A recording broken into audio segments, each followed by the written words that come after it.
Magandang araw, welcome nga pala dito sa PC Formula.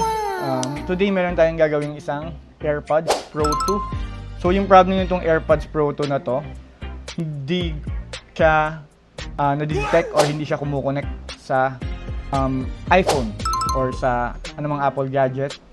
So nung tinest ko siya, chinek ko siya, yung right side niya merong noise, pero yung left side wala. So possible dead yung left side niya.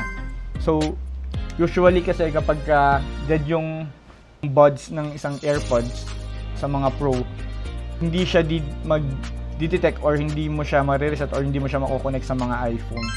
So kailangan natin na paganahin yung isa para ma-detect siya. So yun, check natin yung left niya. So ayan, hindi siya lumalabas. So usually kasi ito pag dapat siya pag in-open mo na yung lid. So preheat ko lang siya, so temperature is 100. Make sure na hindi siya ganun kainit para hindi matunaw yung AirPods.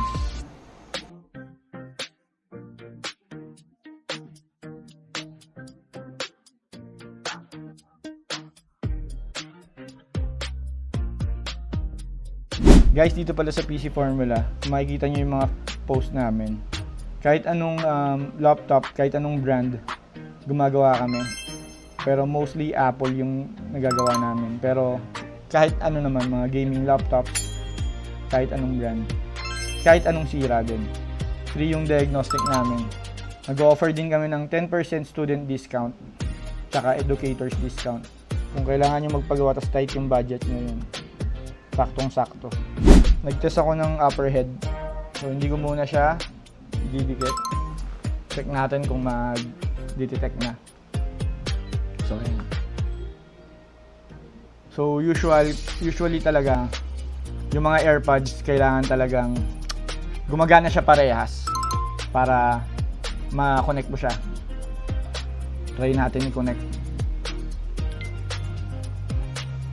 Ayan. Connected na. Testing natin.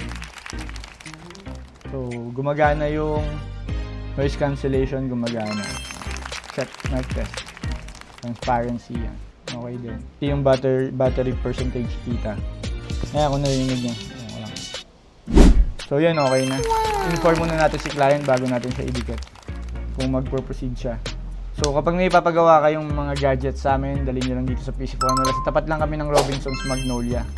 Kung may natutunan kayo sa video na to, maraming salamat. At kung wala naman, baka hindi para sa inyo, maraming salamat pa rin.